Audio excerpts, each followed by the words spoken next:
Seminar Kerahiman Ilahi dengan tema Hidup dalam Semangat Kerahiman Allah telah berlangsung pada tanggal 28 November tahun 2021 di Stasi Hati Kudus Notif dengan peserta dari dua kevikepan Merauke dan kevikepan Wendo yang berjumlah kurang lebih 135 orang. Dengan tema di atas telah dibahas beberapa hal bagi para peserta yang akan disampaikan pada video ini secara berurutan. Yang pertama, 3 hal inti yang disampaikan dalam devosi kerahiman ilahi melalui Santa Faustina adalah: pertama, percaya kepada rahmat Kristus yang melimpah karena Dia datang untuk menebus dosa-dosa kita. Dialah Allah yang Maha Rahim.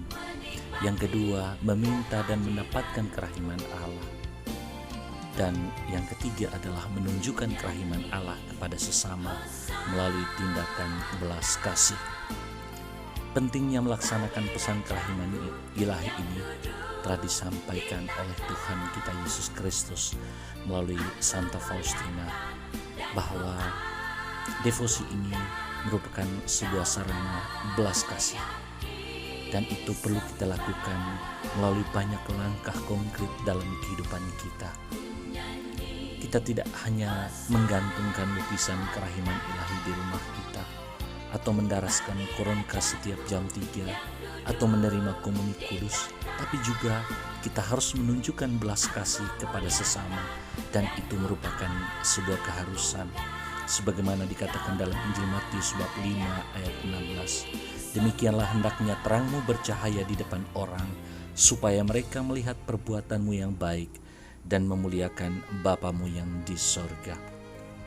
Kepada para peserta diperkenalkan 3 tingkatan belas kasih yang Tuhan Yesus ajarkan melalui Santa Faustina, yaitu pertama, perbuatan belas kasih apapun jenisnya. Kedua, ucapan belas kasih, yaitu belas kasih kata bila kita tidak dapat mewujudkannya dalam perbuatan. Dan yang ketiga adalah doa. Kita selalu dapat menunjukkan belas kasih dengan doa. Dalam ketiga tingkatan belas kasih itu terkandung kepenuhan belas kasih Allah. Praktek devosi kerahiman ilahi bagi kita yang mau menghayatinya, terdapat 5 hal yang harus kita lakukan dan kita hayati. Yang pertama, menghormati lukisan kerahiman ilahi. Yang kedua, mendaraskan koronka kerahiman ilahi. Yang ketiga, merayakan minggu kerahiman ilahi. Yang keempat, mendoakan jam kerahiman ilahi. Dan yang kelima, menyebarluaskan devosi kerahiman ilahi. Masing-masing poin di atas memiliki pesan khusus yang disampaikan oleh Tuhan Yesus sendiri kepada Santa Faustina yang perlu kita lakukan sebagai devosan pada saat ini. Dan kepada kita para devosan, mesti melakukan kewajiban-kewajiban kita untuk berdoa pada jam-jam yang telah ditentukan, dan juga melakukan tindakan belas kasih dalam kehidupan kita setiap hari. Kepada kita diminta untuk selalu peduli, peka kepada sesama dalam tindakan nyata setiap hari, dan hal-hal itu harus mengalir dari devosi kita, doa kita yang terus-menerus. Kita merupakan tanda dari gereja yang terus berdoa. Di dalam devosi ini juga dibahas, diperingatkan tentang 2 ayat dalam kitab suci. Yang pertama dari kitab Yesaya 29 ayat 13. Bangsa ini datang mendekat dengan mulutnya dan memuliakan aku dengan bibirnya, padahal hatinya menjauh daripadaku, dan ibadahnya kepadaku hanya perintah manusia yang dihafalkan. Ini menjadi peringatan bagi kita agar devosi ini, terutama doa-doa yang diberikan kepada kita, baik itu doa pada jam kerahiman maupun doa koronka, hendaknya tidak menjadi sebuah rutinitas yang hanya ada di bibir, tapi hendaknya itu keluar dari hati kita dan kita sungguh-sungguh mendekatkan diri kita kepada Tuhan. Kita adalah gereja yang berdoa di tengah dunia ini. Dan yang kedua, dari Matius bab 5 ayat 7, berbahagialah orang yang murah hatinya, karena mereka akan beroleh kemurahan.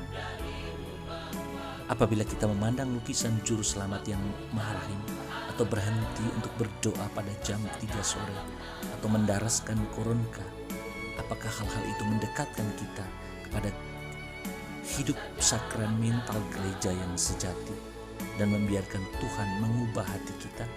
Atau itu hanya sebuah kebiasaan, rutinitas?